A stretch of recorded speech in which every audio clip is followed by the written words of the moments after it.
Hi, my name is Anthony DePalma, author of The Cubans, Ordinary Lives in Extraordinary Times. Ever since Fidel Castro and his bearded rebels rode into Havana on the back of tanks in 1959, America has been obsessed with Cuba.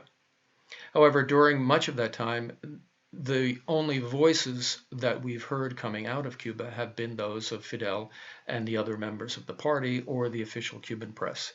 The only Cuban voices we tend to hear here in the United States come from the very anti-Castro conservative community in Miami. What we haven't heard much from are the ordinary Cubans who have had to figure out a way to manage to live with what has become an interminable revolution. What I tried to do with the Cubans was to present in an unbiased way what those lives have been like. Especially since so much of what U.S. policy towards Cuba does is impact the lives of those individuals. You should know that for me, Cuba is a personal and professional passion. I've been traveling there since 1979. I covered it as a foreign correspondent for the New York Times, and I have a family connection there through my wife, Miriam.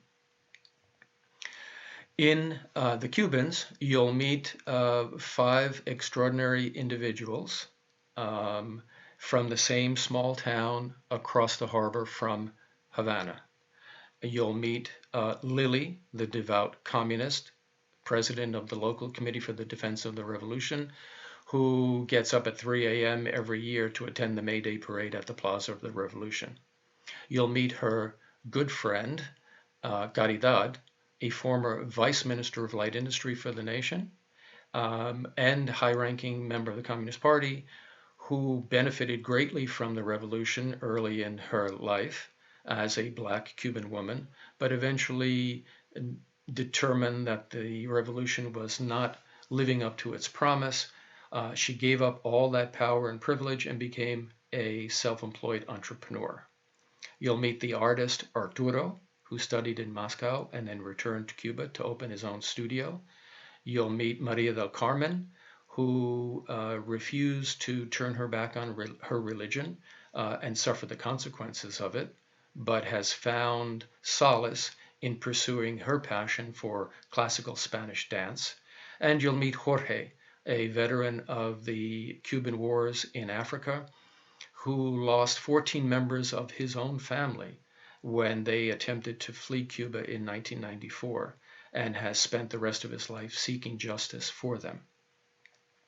Right now, it's an important time to understand what's going on in Cuba, as the Biden administration will at some point attempt to restart relations with Cuba after what's happened over the last several years.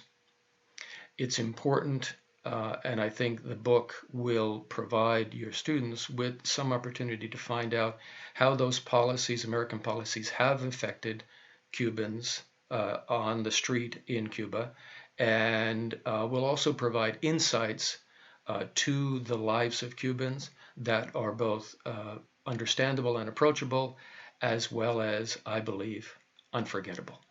Thank you.